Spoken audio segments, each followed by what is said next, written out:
오늘 하나님께서 우리에게 주신 말씀은 여호수아서 4장 1절로 9절의 말씀입니다.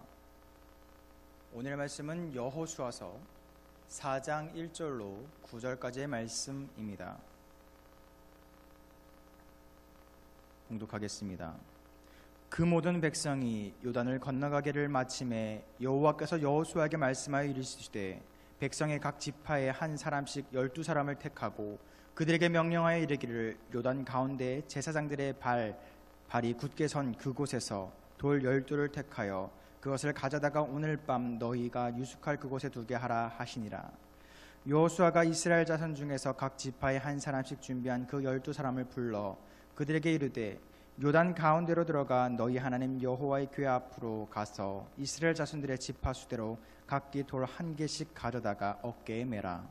이것이 너희 중에 표징이 되리라. 후일에 너희의 자손들이 물어 이르되 이 돌들은 무슨 뜻이냐 하거든 그들에게 이르기를 요단물이 여호와의 언약궤 앞에서 끊어졌나니 곧 언약궤가 요단을 건널 때에 요단물이 끊어졌으므로 이 돌들이 이스라엘 자손에게 영원히 기념이 되리라 하라 하니라.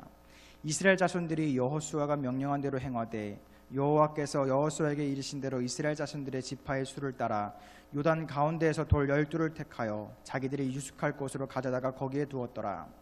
여호수아가 또 요단 가운데 곧 언약궤를 맨 제사장들의 발이 선 곳에 돌 12를 세웠더니 오늘까지 거기에 있더라. 아멘. 네, 오늘의 말씀은 돌을 세워 은혜를 기념하라라는 제목으로 여러분과 함께 나누기 위해 가져왔습니다. 지난 추석 명절을 맞이해서 할아버지 댁에 이제 다녀왔습니다. 그곳에 보니까 아주 큰 나무 궤에 쌓인 귀한 물건을 하나 세워두셨더라고요. 저는 드디어 이제 결혼을 하였더니 집에 아주 대대손손 물려 내려오는 뭔가가 나에게도 궤짝에 담겨 오겠구나라는 생각을 하진 않았고요. 왜냐하면 어렸을 때부터 많이 봐왔던 것이기 때문에요. 그 궤가 뭔지는 알고 있었습니다. 아니나 다를까 열어보았더니 1988년도에 한국에서 올림픽이 열렸죠. 그 주화를 모아놓은 궤였습니다. 그 당시에도 상당히 비싼 값을 주고 그것을 사셨던지 그것을 그 계좌이체한 그 종지까지도 갖고 계시더라고요. 그래서 그것을 보면서 이게 은인지 금인지 순간 딱 판단을 하려 했으나 열어보질 못해서 이게 은인지 금인지는 판단을 하지 못했습니다. 그런데 이번에 이제 평창 올림픽을 또 열지 않습니까? 그때에도 주화를 판다고 해요. 어떤 것은 은으로서, 어떤 건 금으로서, 어떤 건 뭐 티타늄, 좀 더 값비싼 광물로서 그것을 주화를 만들어서 기념을 한다는 이야기를 들었습니다. 근데 보다 보니까 그 주화라고 하는 것은 참 그 성대하게 열리는 그러한 이벤트이죠. 그런 올림픽과 같은 것들을 기념하고 후대의 사람들이 보았을 때 기념하기 위해서 만들다 보니 그냥 아무 나무나 깎아다가 만드는 것이 아니라 이왕이면은 은과 금, 티타늄 이런 보지도 못한 그런 금속으로 귀하게 만드는 것입니다. 그러다 보니까 세상의 것들은 귀한 것들로서 우리의 기억을 상기시키고 귀한 것들로서 우리의 기억을 남기고자 하는 것이 우리들의 습성입니다. 그런데 하나님께서는 안타깝게도 귀한 것만으로 우리에게 하나님의 말씀을 남겨주시지 않으셨습니다. 고작 해봐야 사실은 이 교회 건물도 하나님께 주신 것이 아니시고 우리에게 준 거라고는 요 조금 두껍고 조금 무거운 성경책 한 권뿐이 우리에게 남겨준 기념물이 없습니다. 그러나 이 성경책에 들어있는 기념물들이야말로 우리들의 삶뿐만 아니라 우리들의 조상의 삶뿐만 아니라 이 세상의 진리가 담겨있는 진정한 기념물임을 기억하시기 바랍니다. 그러다 보니까 오늘 우리가 읽은 본문 여호수아에서도 비슷한 일이 일어납니다. 사실은 강물이 마른다고 한다는 것은 저주였습니다. 당시에도 농사를 짓던 문화가 강하였기 때문에 강물이 넘쳐나는 것이 하늘의 복이다, 하늘의 은혜다라고 표현했지 잘 흐르던 강물이 갑자기 멈추게 되면 그것은 저주라고 평가했을 것입니다. 심지어 그 하류에 있는 사람들까지도 먹을 물이 없었을 테니까요. 그런데 오늘의 본문에서는 분명히 상류의 물이 겉돌고 하류에까지 물이 가지 않을 만큼 메말랐다라고 하나님은 이야기하십니다. 그런데 그런 세상 사람들은 저주라고 표현할 수 있는 그 메마름을 통해서 하나님은 이스라엘 백성들에게 여호와 하나님이심을 보여주고 있습니다. 그뿐만 아니라 그곳에서 우리가 읽었듯이 돌을 취해서 기념비를 세우기 위해서 너희 집에 그 돌을 들고 가라라고 오늘 말씀을 하고 있는 것입니다. 오늘 우리가 읽었던 말씀과 같이 하나님께서는 본문의 3절과 같이 제사장들 앞에 놓인 그 돌들을 각각 지파별로 그 돌들을 택하여서 유숙할 곳에 둘 것을 명령합니다. 한마디로 오늘날 치면 집이겠지요. 그 각자의 지파의 숫자대로 돌을 어깨에 질 수 있을 만큼의 딱 그만큼의 돌을 지고 그 명령에 순종한 백성들의 대표들은 집으로 돌아갑니다. 그리고서는 오늘 우리가 읽은 6절 이하에서 이 돌들을 왜 집에 거하게 했는지에 대한 설명을 합니다. 7절의 말씀입니다. 이 돌들이 이스라엘 자손에게 영원히 기념이 되리라 하라 하니라. 아멘.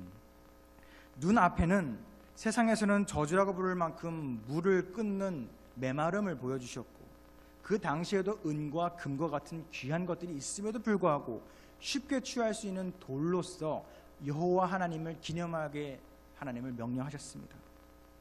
한마디로 하나님께서는 순종하는 백성에게 작은 기념물이지만 세상 사람들은 귀하다 여기지 않지만 세상의 주인인 여호와인 내가 귀하다 여기는 그 돌을 가져가라 명하고 세상의 법칙인 내가 메마름이 저주가 아니라 메마름이 은혜가 될 수 있도록 너희에게 명하였으니 그것을 기념하고 기억하라라고 오늘 백성들에게 이야기하고 있습니다. 이 말씀은 과거에 출애굽하였을 때에 홍해를 가르신 하나님의 모습이 반복되는 것을 우리는 생각할 수 있습니다. 더 나아가서 기념비를 통하여서 영원히 이것이 계속될 것을 말하고 있습니다. 특히 12지파에게 돌들을 가져갈 것을 명령한 이유는 동일한 돌들, 비슷한 돌들을 각 지파의 집으로 들임으로써 12개의 지파가 각각 다른 지파가 아니라 하나의 통일된 여호와의 백성임을 뜻하기도 합니다. 비록 요단강을 기준으로 왼쪽과 오른쪽에 나뉘어서 땅을 차지하긴 하지만 모두 여호와의 백성임을 오늘 요단강에서 가져간 돌들을 통해서 여호와 하나님은 기억하고 기념하라고 이야기하고 있는 것입니다. 또 9절의 말씀입니다. 여호수아가 또 요단 가운데에 곧 언약궤를 맨 제사장들의 발이 선 곳에 돌 12를 세웠더니 오늘까지 거기에 있더라. 아멘. 1절부터 8절까지 우리가 읽은 기록과는 조금 다른 기록이 9절 마지막에 나와 있습니다. 9절에서는 돌들을 가져다가 요단 한 가운데에 돌 12를 세웠다고 기록이 됩니다. 각 지파별로 돌을 집으로 가져갔다는 이야기도 앞서 나오고 요단강 한가운데에 돌들을 세웠다는 이야기도 9절에 공존하고 있습니다. 아마 이 여호수아라는 것을 기록하는 저자가 두 가지의 전통이 전해졌는지 아니면 지파별로 돌들도 가져가고 여호수아에게는 특별히 하나님께서 따로 명령하셔서 12개의 돌을 그 요단강 가운데에 세웠는지는 저는 알 수가 없었습니다.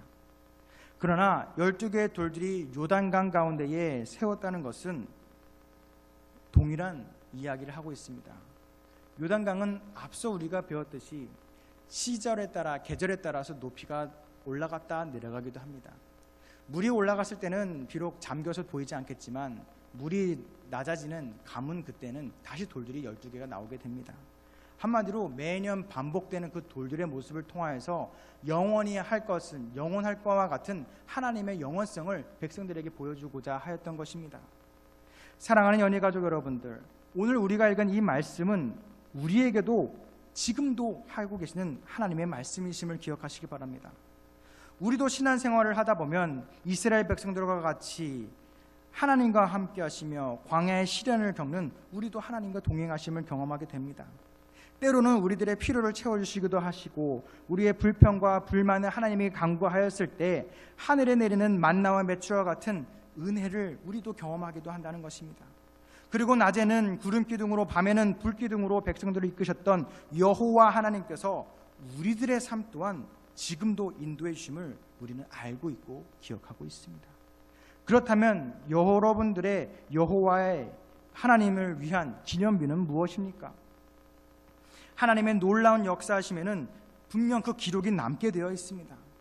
모세가 애굽을 탈출하여 도망할 때에 그 뒤에서는 전차 부대가 쫓아오고 앞에 거대한 홍해가 놓여 있을 때에 하나님께서는 바다를 가르시고 그 백성들을 구원하셨습니다.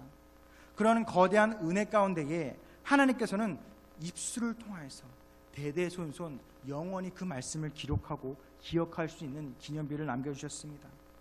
그 아버지와 할아버지의 입술을 통해서 전해진 것입니다. 아마 이곳에서 예배한 이들 중 부모님으로부터 믿음의 유산을 받은 믿음의 가정에게는 먼저 믿음의 가정이 하나님의 기념비가 될 수 있습니다. 그리고 스스로 믿음을 결단한 이들에게는 세례식이라든지 은혜를 경험한 체험, 또한 성령을 체험한 것들, 이런 것들을 하나님의 응답하심과 같은 일들을 통하여서 우리의 삶 속에 하나님의 살아계심을 기념할 수 있는 기념비들이 있을 것입니다. 이처럼 은혜의 체험은 모두 다르지만 마치 12지파가 비슷한 돌들을 가져가서 보관한 것과 같이 모든 백성에게는 비슷한 또한 동일한 하나님의 은혜가 허락됩니다. 애굽이라고 하는 세상에서 탈출하여 여호와의 백성이 된 이스라엘 백성들과 같이 세상의 방법으로 살고 있었던 우리들이 하나님을 만나서 여호와의 법에 따라 살게 되면 우리들은 모두 비슷한 삶과 이해를 갖게 된다는 것입니다. 왜냐하면 우리들은 모두 한 분이신 성령님의 역사하심을 통해서 여호와 하나님을 보기 때문입니다. 하나님, 한 분이신 하나님 성령님을 통해서 우리는 그 놀라운 행하심과 놀라운 은혜를 기억하는 그 기념비적인 삶은 우리를 간직하라고 명령하십니다. 유감스럽게도 세상을 살아가는 인생은 그리 평탄한 길만이 놓여있진 않습니다. 때로는 믿음이 흔들릴 만큼 큰 시련이 파도와 같이 밀려올 때가 있을 것입니다. 그때마다 요단강 바닥에 박혀 있어서 보이지 않았던 돌들이 어느 순간 수면 위로 올라왔던 것처럼 그 백성들에게 어느 순간 끊어져서 사라질 것과 같았던 하나님의 은혜가 다시 올라오는 것처럼 우리들의 삶 가운데서도, 우리들의 어려움 가운데서도, 파도에 휩쓸리는 그 가운데서도 어김없이 수면 위로 올라오는 여호와 하나님의 그 돌과 같은 은혜를 우리는 붙잡고 기억해야 됩니다. 여기서 우리가 가장 쉽게 세울 수 있는 것, 우리 스스로가 세울 수 있는 가장 쉬운 여호와를 기념할 수 있는 기념비는 바로 우리들이 드리고 있는 바로 예배입니다. 우리가 함께 예배하는 이 예배는 어린 아이로부터 나이가 많은 어른에 이르기까지 모두에게 허락되고 모두에게 열린 예배입니다. 그리고 아이들이나 남자나 여자나 모두에게 동일한 은혜가 하나님의 성령이 임하시는 곳입니다. 그렇게 각자 경험한 수많은 어려움들과 흔들림과 상황과 이유는 다르지만 우리가 함께 예배하는 이 하나의 예배를 통해서 우리는 모두 회복이라는 것을 경험할 수 있게 됩니다. 마치 12개의 지파, 12지파가 동일한 돌들을 세워서 기념한 것과 같이 하나님께 드릴 수 있고 기념할 수 있는 것이 바로 이 예배라는 것입니다. 그렇기 때문에 매 주일을 온전히 드리고 이 예배를 온전히 지키는 것이 중요합니다. 여기서 제가 말씀드린 온전히 주일을 지킨다는 말은 그 말 그대로 온전한 마음이 필요함을 의미합니다. 각 지파별로 요단에서 가져온 돌들을 집에 보관할 때에 처음에는 귀하게 보관하였을 것입니다. 그러나 어느 순간 그것을 보고했던 사람들이 만약 시대가 많이 흘렀다고 생각을 해봅시다. 집 중심에 있었던 그 돌들이 어느 순간 창고로 가게 되고 마당으로 가게 되고 땅 밑에 숨기게 되었을 것입니다. 그러다 보면 우리가 받은 은혜 또한 처음에는 우리의 전부이자 우리의 중심이 되는 우리의 삶의 가운데에 두었다가 점차 그것이 시간이 지나고 상황이 바뀌면은 우리의 창고와 같은 보관하는 곳에 보관하여 두었다가 이제는 그곳조차 우리의 삶을 약간 방해할 것만 같으니까 마당으로 내쫓았다가 그조차도 다른 사람들이 어찌 볼까 두려워 땅속에 숨기는 모습과 같이 하나님의 은혜가 어느 순간 숨길 수밖에 없는 것이 우리들의 죄악된 마음이라는 것입니다. 그러나 하나님께서는 그 은혜의 도를 기억하라고 하시고 귀하게 여기라고 말씀하고 계십니다. 그렇기 때문에 오늘도 있고 내일도 있는 돌이라고 해서 무의미하다고 생각하시면 안 됩니다. 예배도 똑같습니다. 오늘도 있고 내일도 있고 앞으로도 계속 예배는 이어질 것입니다. 그렇다고 해서 이 예배가 귀하지 않다? 나에게 있어서 그저 습관적인 예배이다? 여행을 가거나 일정이 있을 때 어떻게 하면 주일을 한번 끼고 쉬고 갈 수 있을지를 고민하고 있는 사람들이 있으니까 바라건대 그러한 판단은 하시지 마시기 바랍니다.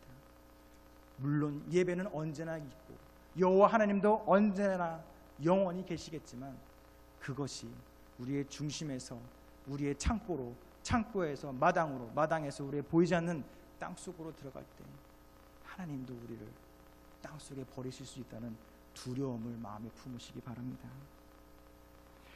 그리고 우리들의 신앙의 기념비는 삶 속의 어려움을 이겨냄을 통하여서 기억되는 믿음의 고백으로도 드러납니다. 유감스럽게도 사람들은 행복하고 즐거운 일들보다는 힘들고 어려움을 이겨냈던 일들을 더 잘 기억합니다. 그래서인지 하나님께서는 우리들에게 매일과 같은 시험을 허락하십니다. 매일과 같은 시련을 우리에게 주십니다. 그때에 시련에 굴복하시지 마시고 세상에 무릎을 꿇는 것이 아니라 여호와 하나님께서 우리를 단련하심에 감사하며 그것을 극복하시기 바랍니다.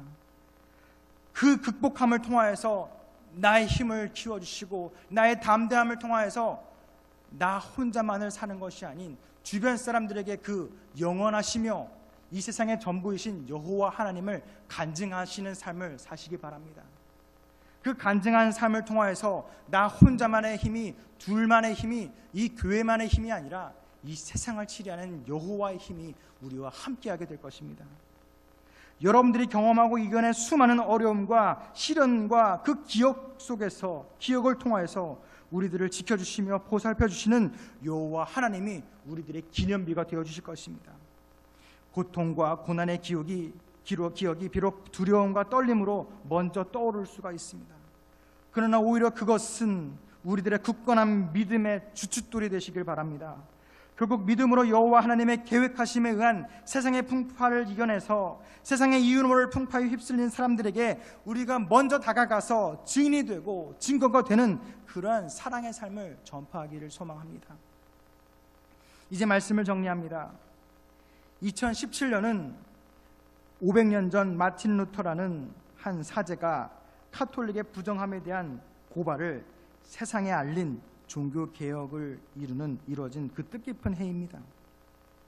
분명 하나님께서는 이 반천년인 500주년을 기념하는 올해에 기독교와 교회와 우리의 가정과 우리의 믿음을 다시 한 번 더 회복하기를 바라고 계실 것입니다. 그런 오늘의 삶을 살아가는 우리들은 복된 우리들을 기억하시기 바랍니다. 그렇기 때문에 오늘 우리가 읽은 본문에서 하나님께서는 분명 요단의 강물을 마르게 하는 놀라움이 세상에서는 손가락질 당하고 저주받았다라고 표현하는 것이지만 요단 강물이 마름으로써 은혜를 베푼 것처럼 세상 사람들은 손가락질을 하고 세상 사람들은 교회가 어떻게 그래? 믿음의 사람들이 어떻게 그래? 라고 평가할 수 있지만 그것을 통하여서 하나님이 이 땅에 살아계시며 주인이심을 우리에게 보여주실 것을 믿으시기 바랍니다. 그렇기 때문에 오늘 우리가 읽은 이 본문의 말씀을 잘 기억하여서 은혜가 되는 하나님의 말씀의 기념비인 그 돌들, 하나님의 말씀이자 은혜의 말씀, 이 예배를 귀하게 모시길 바랍니다. 그런데 여기서 우리가 해야 될 것이 하나 더 있습니다. 오늘 우리가 읽은 본문의 이후에서 4장 20절에서는 그 귀하게 가져온 돌들을 길갈이라고 하는 곳에 세워둘 것을 명령하십니다. 이 말씀은 우리가 받은 은혜를 다시 함께 성스러운 곳에 모으기를 원한다고 말씀하십니다. 길갈에 세워진 12개의 돌은 이스라엘의 초대 성소라고 불리는 아주 거룩한 장소가 됩니다. 정리하자면 오늘날 교회에 여러분들이 경험한 많은 은혜와 받은 축복을 다시 거룩한 땅에 가져와 세울 것을 말씀하고 계신 것입니다. 여기서 말하는 거룩한 땅은 뭐 다른 곳도 될 수 있겠지만 쉽게 교회라고 생각할 수도 있습니다. 여러분들이 기념비를 통해 받은 은혜는 무엇이십니까? 예배와 믿음의 유산들이겠지요. 그리고 그 은혜는 물질과 재산과 같은 것으로 표현될 수도 있겠고 믿음의 삶과 믿음의 전통일 수도 있습니다. 오늘의 말씀을 통해서 여호와 하나님의 전능하심을 경험한 그때 우리가 얻은 그 은혜의 기념비를 다시 거룩한 땅인 교회로 가져와서 하나님의 사역의 기초를 쌓는 믿음의 고백이 되시길 바랍니다. 교회의 부족함과 필요가 보이십니까? 또한 방법이 보이십니까? 그렇게 생각이 되신다면 하나님께 받은 은혜 중에서 형평에 맞는 것을 가져오시기 바랍니다. 잘 들으시기 바랍니다. 제가 말하는 형편에 맞는 것은 물질만을 의미하지 않습니다. 이 교회는 물질만으로 이루어지고 물질만으로 버틸 수 없는 것이 바로 교회입니다. 여러분들이 받은 신앙의 고백과 간증이 물질보다 훨씬 중요합니다. 여러분들이 받은 성령의 경험, 은혜의 경험이 물질보다 더 중요하다는 것입니다. 그렇기에 물질이 가능하다면 물질로서, 내가 받은 은혜와 경험이 많다면 그것으로서 교회를 힘이 되고, 그것이 교회에게 온전히 전해드려질 때, 그 기념비가 온전히 이 거룩한 교회에 세워질 때에 그 교회의 은혜는 교회뿐만 아니라, 그것을 낸 우리들의 손뿐만 아니라 그것을 받아들이는 어린 아이로부터 장년에 이르기까지, 또 이 온 세상에 이르기까지 하나님의 사랑이 전파가 될 것입니다. 사랑하는 연희 가족 여러분들, 교회의 부족함과 필요를 살펴보시기 바랍니다. 하나님의 은혜를 생각해 보시기 바랍니다. 그 믿음의 도를 각자의 받은 은혜대로 물질과 재물 외에도 헌신과 봉사의 모습, 그리고 위로함의 모습으로 드러내시기 바랍니다.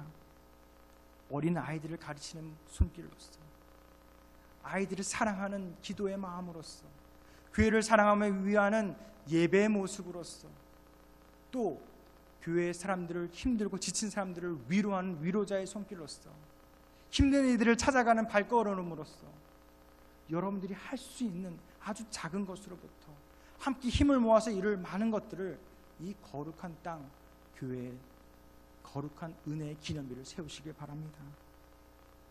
하나님의 말씀에 순종하며 이 세운 돌을 세운 이스라엘 백성들에게 하나님은 우리가 알다시피 하나님의 큰 은혜와 축복을 부어주셨습니다. 이와 같이 이 말씀에 순종하여 오늘 우리에게 말씀하시는 돌을 세워 하나님 여호와의 은혜를 세워라라는 이 말씀에 순종할 때에도 그 순종의 손길과 순종의 가정과 순종의 교회 가운데에 이스라엘 백성들의 갑절이 되는 은혜를 우리에게 부어주실 것입니다.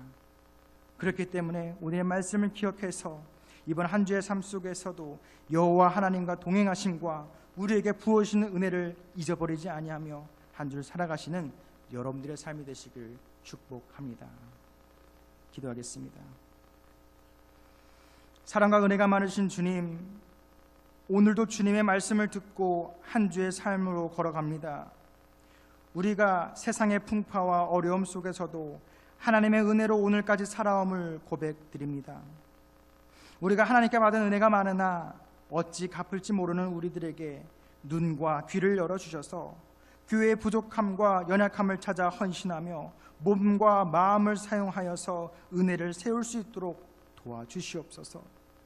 우리들의 믿음의 기념비를 우리의 교회와 우리의 마음뿐만 아니라 이 세상에 세우길 원하오니 살아계신 주님의 전에 우리들의 형편에 맞는 헌신의 마음 또한 허락하여 주시옵소서.